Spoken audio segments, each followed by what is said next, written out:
Alright, so welcome back to the Phillips curve. The next part that we're going to discuss is now shifts of the SRPC, of the short run Phillips curve. So remember, in the last video we talked about how a movement along is caused by a change in aggregate demand. So movements along the curve, upwards or downwards, movements along the same curve caused by changes in aggregate demand. The main thing that causes shifts of the curve, so it can shift to the right or to the left, just like the other curves that we have.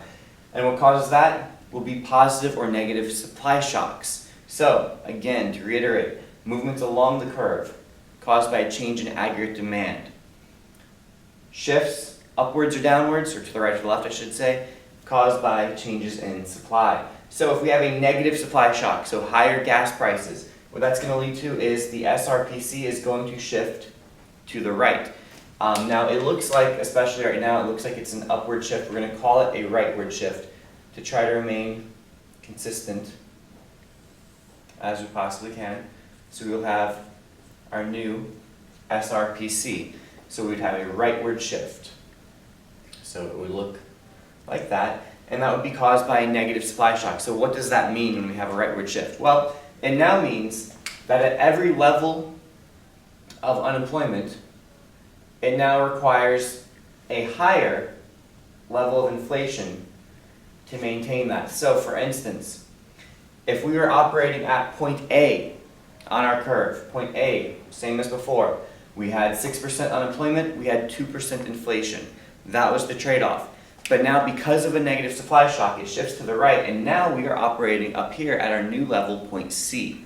Point C is still 6% unemployment. However, the trade-off is now giving up 4% unemployment.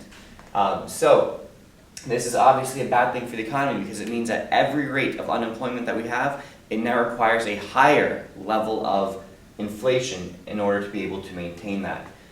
You can also see, for instance, if we had maybe moved from B to C, we're at 4 and 4, 4% unemployment, 4% inflation. Well, now we still have the same inflation rate, but now we have a higher unemployment rate to go along with that. So that's the idea with the negative supply shocks. Positive would work in the other way, would be shifting back to the left. Okay? Now the other main reason that's going to cause this to change, and it's one that's going to help us a lot when we get to our long run Phillips curve in the next video, so this is pretty important, is inflationary expectations. So we talked about this earlier. Our expectations matter. People, consumers, base their decisions off of whether to get loans or not based on what they think inflation is going to be like in the future. And what determines what our expectations are? Well, the most simple way is whatever inflation has been recently. So for instance, if we've had 10% inflation for the last 5 years, guess what we're going to expect for this year? 10% inflation. If we've had very low inflation like we have, we're at 0 to 1% right now. Because of that, guess what we expect this year?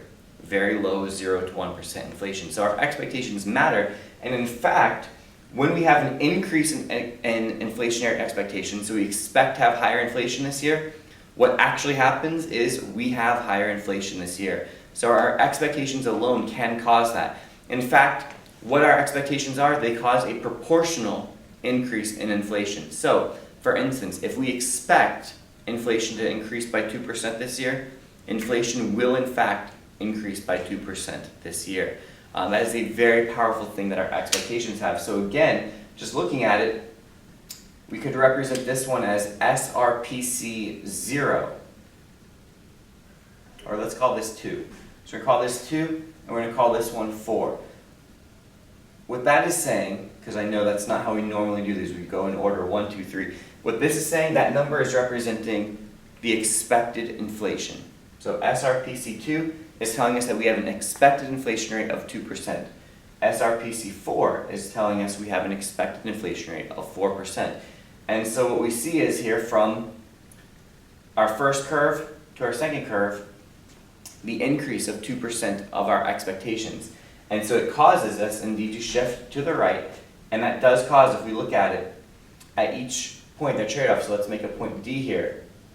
Point D is going to represent the fact that in order to have 4% unemployment, now originally it had cost us only 4% inflation at point B.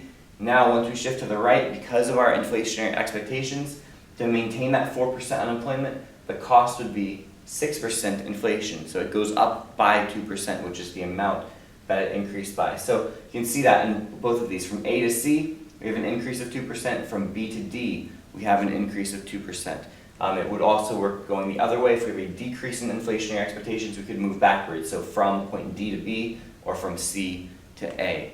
So that's the basic idea there. Again, shifts are caused by supply shocks or by changes in inflationary expectations. All right?